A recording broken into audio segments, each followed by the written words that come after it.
Halo semuanya, selamat datang.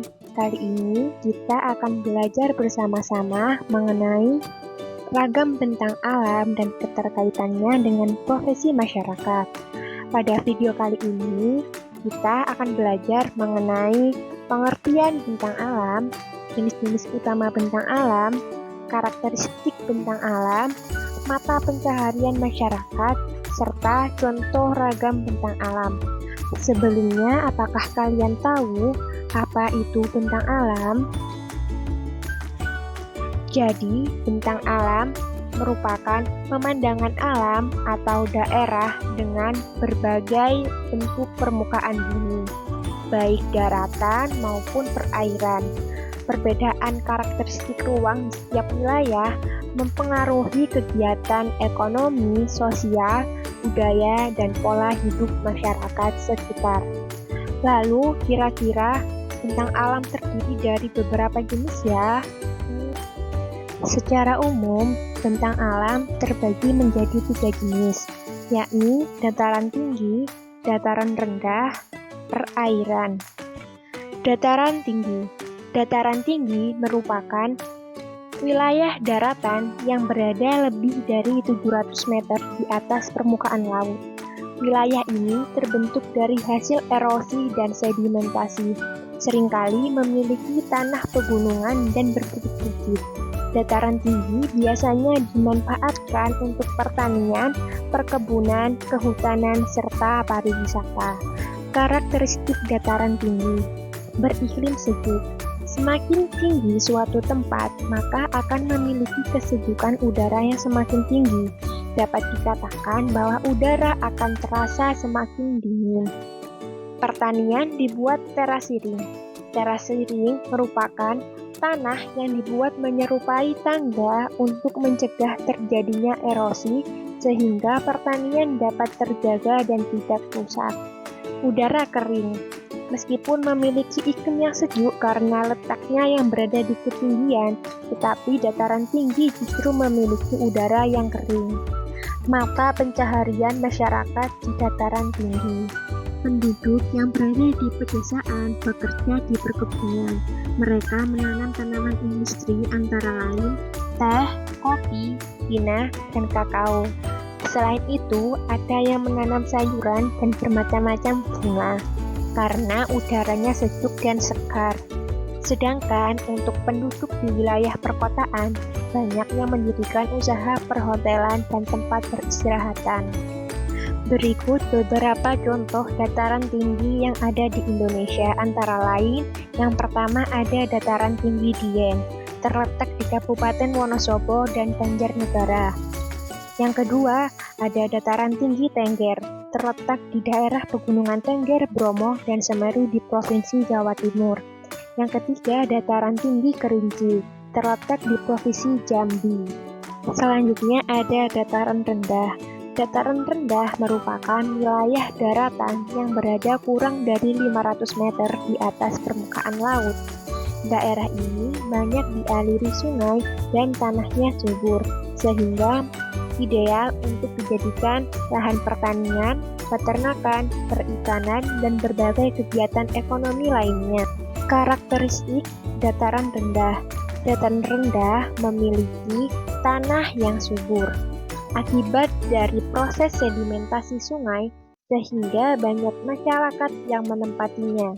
Tanah yang subur membuat banyak orang mudah bercocok tanam. Dekat dengan sungai dan pantai, bentang alam yang berada di dataran rendah dekat dengan sungai, pantai, hilir sungai, dan lain sebagainya. Memiliki curah hujan yang cukup tinggi. Memiliki curah hujan yang cukup tinggi dengan suhu berkisar antara 23-28 derajat Celcius. Hal ini menyebabkan udara setempat sedikit hangat. Namun, terkadang suhu bisa melebihi 28 derajat Celcius. Pada umumnya, penduduk daerah dataran rendah bagian pedesaan melakukan kegiatan pertanian dengan cara bersawah, budidaya ikan, dan beternak itik. Sedangkan di bagian perkotaan, sebagian besar melakukan kegiatan perdagangan dan industri. Berikut contoh dataran rendah di Indonesia.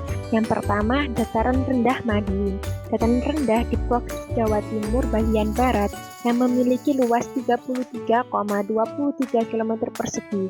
Dataran Madiun ini memiliki ketinggian antara 63 hingga 67 meter di atas permukaan air laut, dengan suhu udara berkisar antara 20 derajat Celcius hingga 35 derajat Celcius. Yang kedua, dataran rendah Surakarta. Surakarta menjadi salah satu kota di Jawa Tengah yang terletak di dataran rendah kota dengan luas sekitar 44,4 km persegi. Hal ini memiliki ketinggian yang rendah yakni sekitar 92 meter di atas permukaan laut. Yang ketiga, dataran rendah Cirebon. Kota Cirebon wilayahnya terletak di Pulau Jawa bagian barat dengan koordinat geografis 6,41 derajat LS dan 108,33 derajat BT di pantai utara. Yang terakhir ada perairan. Bentang alam perairan mencakup daerah yang tergenang oleh air, baik air tawar maupun air asin. Hal ini termasuk sungai, danau, teluk, laut, dan pantai. Karakteristik perairan. Yang pertama, sungai. Sungai memiliki bagian hulu berukuran kecil dan bagian hilir yang besar. Sungai mengandung air tawar. Sungai berbentuk memanjang, berkelok, dan bercabang. Yang kedua, laut. Laut merupakan wilayah perairan yang luas, menghubungkan daratan atau pulau satu dengan yang lainnya. Laut memiliki salinitasi yang tinggi. Laut mempunyai variasi suhu yang berbeda-beda. Yang ketiga, danau. Danau merupakan wilayah cekung dan memiliki kedalaman air yang tinggi, serta memiliki strata temperatur air akibat kedalaman air tersebut. Yang keempat, teluk. Teluk terbentuk di kawasan pinggir laut yang mempunyai susunan batuan keras dan batuan lembut. Batuan lembut ini terkikis sehingga akan menjadi teluk. Yang kelima, waduk. Waduk memiliki slope yang curam dan landau. Waduk memiliki kedalaman berkisar antara 30-100 meter di bawah permukaan air laut. Mata pencaharian masyarakat di perairan. Penduduk di daerah perairan biasanya bekerja sebagai nelayan. Mereka menangkap ikan, menyelam untuk mengambil mutiara, budidaya rumput laut, dan kerang mutiara. Sedangkan di daerah pantai, nelayan membudidayakan tambak ikan dengan komoditi unggulan seperti bandeng dan udang. Sebagian penduduk juga memiliki usaha tambak garam dan sawah pasang surut. Ada pula bagian pantai yang digunakan untuk pelabuhan kapal, kawasan industri, dan perdagangan. Ketika daerah tersebut menjadi perkotaan, banyak penduduk yang bekerja sebagai supir, karyawan pabrik, dan pedagang. Setiap sudut bentang alam kita menyimpan cerita dan potensi yang luar biasa, dari dataran tinggi yang sejuk hingga dataran rendah yang subur, serta perairan yang kaya akan kehidupan. Semuanya adalah bagian dari warisan alam yang perlu kita jaga dan lestarikan. Semoga melalui video ini, kita semua dapat lebih memahami dan menghargai keindahan serta keragaman bentang alam di sekitar kita. Terima kasih telah menyimak video ini sampai selesai. Sampai bertemu lagi di video selanjutnya.